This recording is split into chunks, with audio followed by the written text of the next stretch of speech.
Good evening, and thank you for joining us on Campbell Now. I'm Elise Seawell. And I'm Hannah McCravy. We're reaching some very important dates on the Campbell calendar, and to see what's coming up, we'll see what our reporter, Kadeem Wynn, has to say. Soon, Thanksgiving will be here, and right after Thanksgiving, finals will be here, which means you need a place to study. Come one, come all to the one and only Wiggins Memorial Library, the place to study. Whether you're studying for a practical, a group project, or you're rehearsing your lines for a TV production class, Wiggins Memorial Library provides the excellent study space. If staying on the ground level is your thing, then you can hang out on the first floor.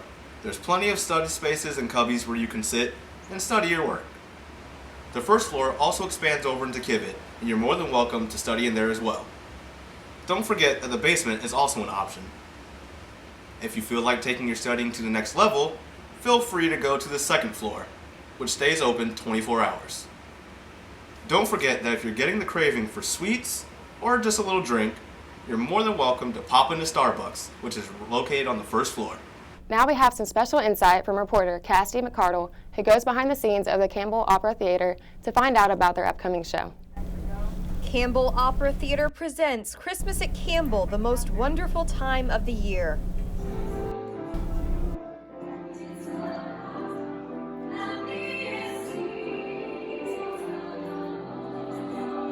So we're singing some secular and some sacred Christmas carols, and it should be super fun, family-friendly, interactive. There'll be some sing-alongs, and it'll just put you in the Christmas spirit. Abby Kolb, an ensemble member of Christmas at Campbell, is excited for the production and wants to encourage students to come out on December 2nd at 7 p.m. in the brand new Hobson Center. I'm so excited. It's so beautiful. The sound is so great, and there's tons of seats for everyone. Admission is completely free and there are no tickets required, so there's no excuse not to come to this wonderful and spirited show. Be sure to come to Hobson Performance Center, located in D. Rich, on December 2nd at 7 p.m. for a spectacular show. Moving forward on to what's happening at Campbell, let's take a look at an interview we had earlier with two of our professors on an article for the film Two Popes. We're happy to welcome two special guests to Campbell Now. Dr. Kenneth Moorfield is a professor of English here at Campbell, and Dr. Thomas Dixon is an assistant professor of Christian Studies. The two worked together to write a piece for Christianity Today about an upcoming Netflix movie called The Two Popes. Thanks for joining us, y'all. Thanks for having us. Thanks, Hannah. So tell us a little bit about the film.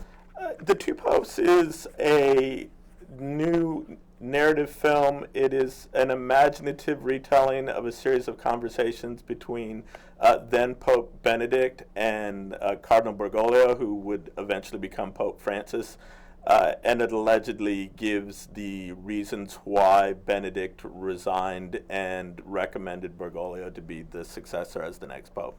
Great. On Rotten Tomatoes, they've already rated it 90%, but I understand that you feel a little bit differently.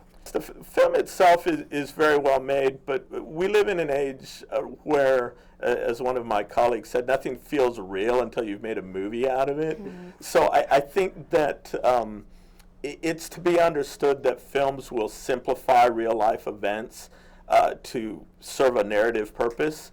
But for events that are so recent and so complex, I worried a little bit that the film oversimplified the conflicts between Benedict and Francis a little bit too much. It sort of has a thesis that Benedict is bad because he's pro-orthodoxy, Francis is good because he's pro-reform, and there might be seeds of truth in that, but that's a little bit overly simplified, so I worried people may get the wrong message. Okay. Dr. Dixon, in your experience, what is the relationship between orthodoxy and reform in the New Testament and the church history?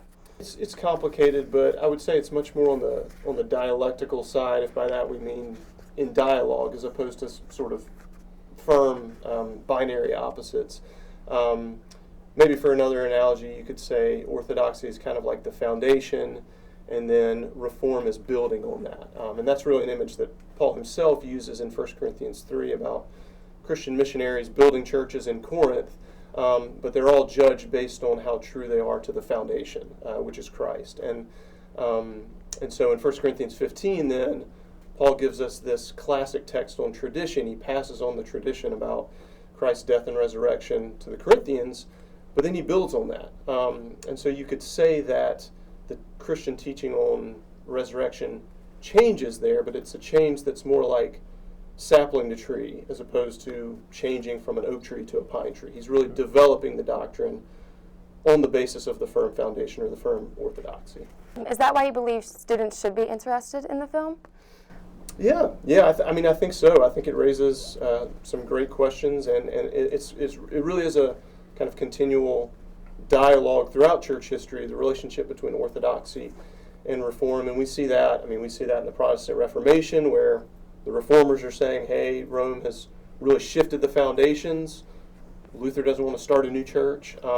He doesn't see himself undermining the foundation in that regard. But on the other hand, Catholics would say, well, the reformers are doing that. And with these current popes, I think, I brought this up in the article, but John Henry Newman, who just became a saint, he was beatified by Pope Benedict and then and canonized as a saint just recently by Pope Francis. And he's the one who talks a lot about development of doctrine being something that stays true to the foundations, but responds to changing cultural moments. Why did y'all two want to collaborate on this piece together? Well, part of my motivation was pragmatic, that increasingly in film journalism, outlets like Christianity Today are less interested in a straightforward movie review than they are in feature pieces. So I just didn't feel like I had the background to be able to speak authoritatively or with education about the theological underpinnings of the movie. Mm-hmm. I think also from a missional standpoint, Campbell says that there's no opposition between a life of faith and a life of inquiry. And so I think it's really important as faculty that we model interdepartmental respect or cooperation to really help students see that Christian orthodoxy and literature or film interests aren't in opposition from each other, but that we have a lot that we can learn from each other. That's awesome. Is there anything else y'all like to add that we should know about the film? Or the film's coming out in Thanksgiving weekend for Netflix, so look for it in the next couple days. It's worth seeing, but it's also worth discussing with your teachers or with your friends. That's great. The film will be released on Netflix soon. You can read the review from Dr. Moorfield and Dr. Dixon at Christianity Today online. Gentlemen, thank you. We'll be right back after this. What do you think you're doing, Kevin? Was just gonna drive home. There are several warning signs present that you shouldn't be driving. Like hearing voices? Like your text-to-emoji ratio? Oh man, the selfies. Selfie, nailed it. We all have warning signs that let us know that we're probably not okay to drive. Mine is pretending to be your subconscious. Craig, come on man, let's split a ride home. One customer is grateful for the diligence of an Apex Target employee. Worker Ken Jeffers was awarded a Chiefs coin for stopping a gift card scam. A Target cashier noticed a customer attempt to buy a considerable amount of money on gift cards and noticed Jeffers. After speaking to the man, Jeffers discovered that someone persuaded the customer to purchase the cards over the phone. The caller claimed to work for the police and the federal government, but refused to meet Jeffers in person. Jeffers informed the customer that he was almost a victim of a scam. Both the customer and Target are very thankful for Jeffers' heroic actions. One Kind Soldier is offering to serve Thanksgiving dinner. Major Dwayne Webb has several in the Army for over 20 years and believes his service to people should extend beyond the military. He has served people meals for 4 consecutive years now, and this year he will be providing meals to over 800 people in need of a good Thanksgiving dinner. Webb is president of the organization All About Fitness. It takes donations during the months leading up to the Thanksgiving holiday. They have successfully secured dinners for roughly 200 families. Thanks to local churches and businesses, the organization plans to give $10,000 worth of food to the families. The Wake County Sheriff's Office said a gun instructor accidentally pulled the trigger on himself this past Sunday. The instructor, who has not been named, was reholstering his firearm when it went off.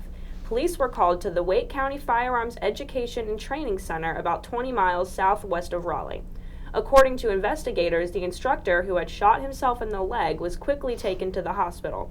The wound was not life-threatening. When we return, we'll have news on one man's campaign for autism. Got it! Hi. Can you help me? I got it. Thank you. No problem. Just like the rules to surviving Zombieland, there are steps you can take to be prepared for an emergency. It's the right thing to do. Talk with your family to make a plan. Look for safe areas to meet up if separated. And stock up on supplies. It's never too early to get prepared, so start now. Right now? Right now. You can't predict emergencies, but you can be ready. You're welcome, America. Visit ready.gov. A Chapel Hill father is running 3,000 miles to support his son and help fund awareness for autism. Originally, 73-year-old Nick Nickerson had the goal of completing the 3,000 miles by running from coast to coast, but his age has prevented him from doing so. Instead, he decided to split the miles between various 5K and 10K marathons. Some of these marathons he runs with his son, Adam. So far, Nickerson only has 90 miles left before he meets his goal. He told reporters that he feels he can complete the remaining miles within the next month. His campaign emphasizes that early detection is the best solution to ensure a healthy upbringing. Nickerson is soon on his way to raising $10,000.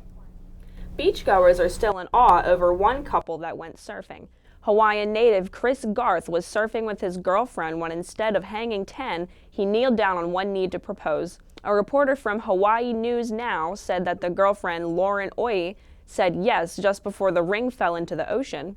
Garth told reporters that he planned for a mistake like this to happen and had the real ring awaiting his girlfriend on the shores of Queens Beach. A high school student is inspiring others through her business. 14-year-old entrepreneur Lexi P. launched her line of Curlinistas in 2018. Lexi launched her hair products after realizing the importance to empower other young girls who had curly hair like her. Lexi said she was bullied and teased about her curly hair. In turn, these experiences inspired her to create her line of products. She is now giving opportunities to young girls to learn business skills through her Curlinistas Boss Network. It's been a great semester on the Campbell Now Wednesday show. We hope you have a great rest of the week. I'm Elise Seawell. And I'm Hannah McCravy. See you in the spring.